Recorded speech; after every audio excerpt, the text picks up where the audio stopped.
Bonjour à tous. Aujourd'hui, on est vraiment choyés et vraiment excités d'avoir travaillé pour Mia Bijoux parce que justement, on porte nos bijoux aujourd'hui. En fait, nous, on est groupe CLM. Je me présente, Elisabeth Couture-Leclerc, CPA. Lorraine Lamonté, conseillère en ressources humaines. Coralie Moreau, conseillère en marketing. Donc, pour commencer, on va vous dire notre ordre du jour. Donc, la situation actuelle de l'entreprise, le mandat, l'objectif, l'analyse FFOM, les stratégies, le coût total des stratégies, les sources de financement et les prévisions financières, et on va terminer par une brève conclusion. Donc, pour la situation actuelle dans l'entreprise, Mia Bijoux, c'est une PME. Ça compte environ une centaine d'employés, tant au niveau siège social que dans les kiosques. Sinon, le siège social est situé à Saint-Augustin-des-Morts. Donc, le mandat qui nous était confié aujourd'hui, c'est vraiment d'élaborer une stratégie de marketing mix qui avait pour but d'augmenter les ventes et de rejoindre la clientèle cible davantage, surtout sur le reste du Canada, excluant le Québec. Pour ce qui est des objectifs, on a le premier, on a vraiment suivi ce qui avait été mentionné. Donc, d'augmenter le chiffre d'affaires de 5 d'ici les 3 prochaines années. Après ça, on en a ajouté une, d'augmenter le pourcentage de 15 de la clientèle de la génération Z et Y d'ici les 5 prochaines années. Donc, pour l'analyse FFOM, pour les forces, c'est que c'est des bijoux qui sont assez durables, qui sont hypoallergènes. Au niveau prix aussi, c'est vraiment des prix qui sont quand même abordables au niveau qualité-prix. L'éco-responsabilité aussi au niveau des livraisons et des envois. Pour les faiblesses, c'est qu'il y a une faible présence dans le reste du Canada, excluant le Québec. Pour les opportunités, c'est qu'il y a une vaste clientèle qui est disponible. Sinon, la variété des services potentiels dans la bijouterie. Pour les menaces, c'est que la concurrence est quand même assez abondante et féroce. Donc, pour ce qui est de la première stratégie, elle s'appelle lien permanent. Vous allez comprendre un peu pourquoi. Donc, ça va toucher le P des produits, qui est en fait un service. Donc, c'est le service de bracelet permanent qui va toucher la main et les chevilles. Par la suite, notre clientèle cible, en fait, c'est un peu de tout le monde. Mais moi, je me rappelle que quand j'étais jeune, je faisais des colliers BFF, c'est avec les cœurs.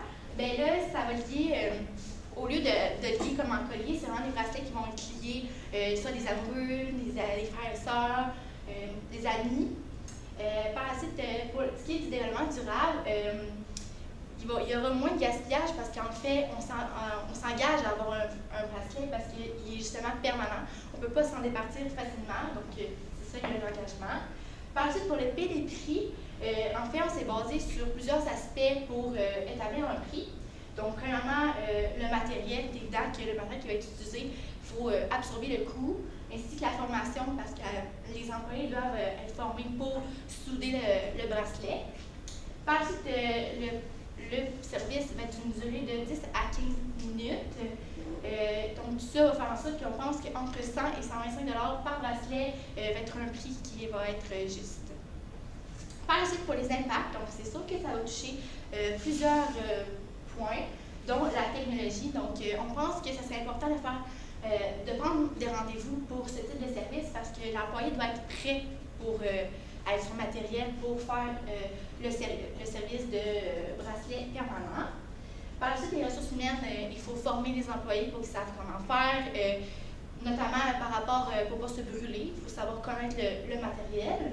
Et par la formation, on pense que d'engager un conseiller externe pour former les employés peut être une bonne chose. Par la suite, c'est sûr que ça va engendrer des coûts, donc ça va toucher la comptabilité et les finances, et marketing, dans le fond, les publicités.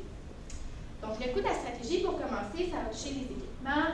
Donc, on pense que par kiosque, ça va toucher environ 800 à 1000 $ pour l'équipement. Par la suite, pour l'aménagement des kiosques, donc environ 1000 $ parce qu'on voulait installer une table avec une chaise pour que l'employé et le client soient confortables. Par la suite, il faut former les employés. On pense qu'un 2000 $ peut être juste parce que ça ne sera pas d'une si longue durée que ça. On pense qu'une journée par kiosque peut être suffisant. Et on tient à préciser que ce ne sera pas tous les kiosques qui vont offrir le kiosque au début qu'on propose. Parce que, en fait, pas tous les. Dans chaque territoire, En fait, dans chaque kiosque, on veut vraiment que ce soit un ajout graduel, vraiment pour ne pas mettre trop de pression sur l'entreprise non plus, puis voir vraiment si le service va fonctionner. Puis, petite précision par rapport au rendez-vous en ligne, là, vraiment, ça va toucher aussi le développement durable parce que ça va éviter les déplacements. Peut-être les clients qui vont prendre les rendez-vous en ligne, bien évidemment, ils n'auront pas besoin de se déplacer. Puis aussi, bien, ça évite le papier, justement, glissant. Ensuite, pour la publicité, on pense que ça va augmenter de 5 pour cette stratégie-là. Pour ce qui est du calendrier des réalisations, on pense qu'en dans 3 mois, ça devrait être un bon temps parce qu'il faut penser qu'il faut engager un consultant externe, aussi trouver le matériel et former les employés. Pour ce qui est des mesures de contrôle, on en a trouvé 2 qui sont quand même intéressantes. Donc, c'est d'analyser le chiffre d'affaires des ventes mensuellement qui sont liées aux nouveaux services et tout simplement de sonder la clientèle à voir s'ils sont vraiment intéressés par ce service. Donc, pour notre deuxième stratégie, elle s'appelle Vers l'infini et plus loin encore, parce que c'est vraiment une stratégie d'expansion. Donc, ça va vraiment principalement toucher la place le P de la place du marketing mix. Donc, on propose vraiment d'instaurer 4 nouveaux kiosques. Donc, ça va être surtout par rapport à l'extérieur du Québec, vraiment pour élargir le territoire de vente au Canada. Donc, évidemment, on a Sherbrooke. Vous vous posez sûrement la question de, bien, ça, en fait, ça fait partie du Québec. Bien, en fait, c'est surtout parce que c'est pas un territoire au Québec qui est touché par l'entreprise, mais on pense vraiment que ça pourrait engendrer beaucoup plus de ventes. Vu que c'est une ville étudiante, c'est une clientèle qui est peut-être qui est vraiment émergente, puis que l'entreprise voudrait vraiment cibler davantage. Ensuite, on a Calgary, Winnipeg et Vancouver, qui sont des villes avec une grande population, donc peut-être une clientèle vraiment potentielle plus importante. Puis, par exemple, Vancouver, c'est une ville d'affaires, donc peut-être des femmes d'affaires qui auraient peut-être plus de budget, qui seraient vraiment intéressées à acheter des bijoux chez Liane.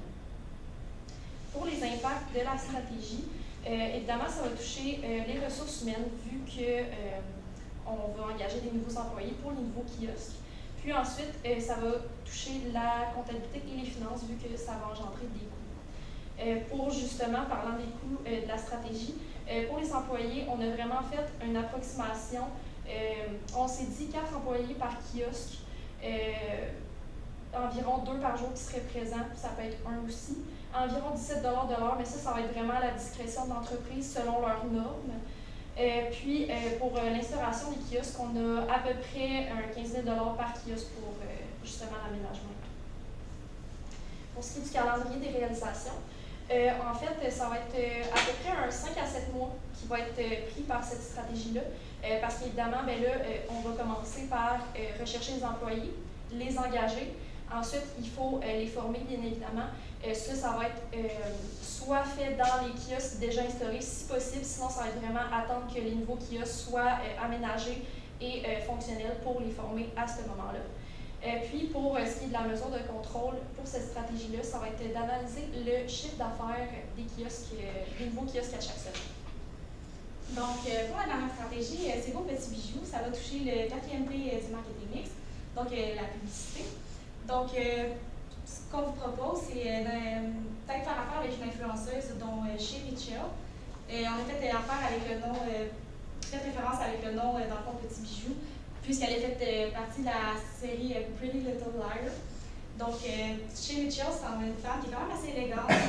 C'est une femme d'affaires, donc c'est quand même une bonne personne pour faire affaire, pour qu'elle puisse faire des publicités à propos des bijoux Mouya. Donc, pour l'impact, ça va impacter les ressources humaines, puisque, vu que c'est quand même une ressource qui est humaine, donc pour aller contacter son agence. Ça va toucher aussi la comptabilité, les finances, le marketing et la communication. Et le coût des stratégies, dans le fond, pour l'influenceur, on a prévu environ 150 000 $. Ça dépend toujours des influenceurs. On ne sait jamais combien ils peuvent vouloir de profil pour faire ces publicités-là.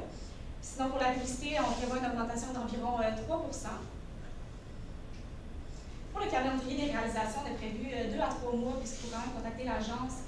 Des fois, ça peut prendre du temps avant de répondre, s'ils peuvent négocier pour des plus gros montants et tout ça.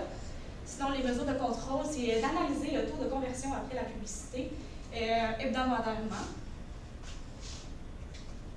Donc, tout ça nous amène au coût total des stratégies. Pour la première stratégie, lien permanent, on va avoir un coût unique de 12 000 qui va être justement engendré une seule fois. Puis ensuite, un coût récurrent de 5 d'augmentation du coût des publicités. Pour ce qui est de la deuxième stratégie, vers l'infini et plus loin encore, il va y avoir un coût unique de 45 000 puis un coût récurrent de 350 000 au maximum. Puis ça c'est par rapport au salaire des employés. Puis on a mis au maximum parce que ça compte pas en fait les journées de congé où est-ce que peut-être qu'ils ne seront pas payés. Puis dépendamment du salaire, puis les heures qu'ils vont travailler, ça va vraiment varier. Ensuite, pour la troisième stratégie, au petit joue, le coût unique va être de 150 000 encore là approximatif, et un coût récurrent de 3 d'augmentation des publicités, ce qui nous amène à un total d'environ 560 000 plus 8 d'augmentation des publicités. Pour ce qui est des sources de financement, pour commencer, les salaires qui valent 350 000 vont être absorbés par les ventes parce que en ayant des nouveaux kiosques, les coûts vont vraiment être absorbés par les ventes. Par la suite, le 210 000 restant qui va rester à payer, on pense qu'on peut aller chercher 10 de l'encaisse. Ça peut être plus ou moins, tout dépendant de comment il y a au moment requis. Et par la suite, le reste, ce serait tout simplement un emprunt bancaire. Donc, pour les prévisions financières, on prévoit une belle entrée d'argent justement avec les ventes, avec le nouveau service, avec les nouveaux kiosques aussi qui pourraient ramener un revenu supplémentaire. Pour les sorties d'argent, ce serait les salaires, les publicités, sinon l'entretien et réparation du matériel. Donc, en conclusion, merci de nous avoir écoutés. Puis, si jamais vous avez des questions, on est là pour ça, n'hésitez pas. Merci. La période de 5 minutes pour commencer. J'aimerais savoir sur quoi vous êtes basé pour l'augmentation du budget publicitaire. Le budget publicitaire, en fait, on a été avec surtout une variation. Il y avait des statistiques qui étaient données par rapport à justement l'augmentation des coûts dans le cas. Fait qu'on s'est vraiment basé à peu près là-dessus. Puis la plupart du temps, c'était vraiment par rapport à la grosseur du service ou la grosseur de publicité qui était vraiment requise pour le nouveau service, etc., les nouveaux kiosques. C'est vraiment basé là-dessus, la proportion du pourcentage.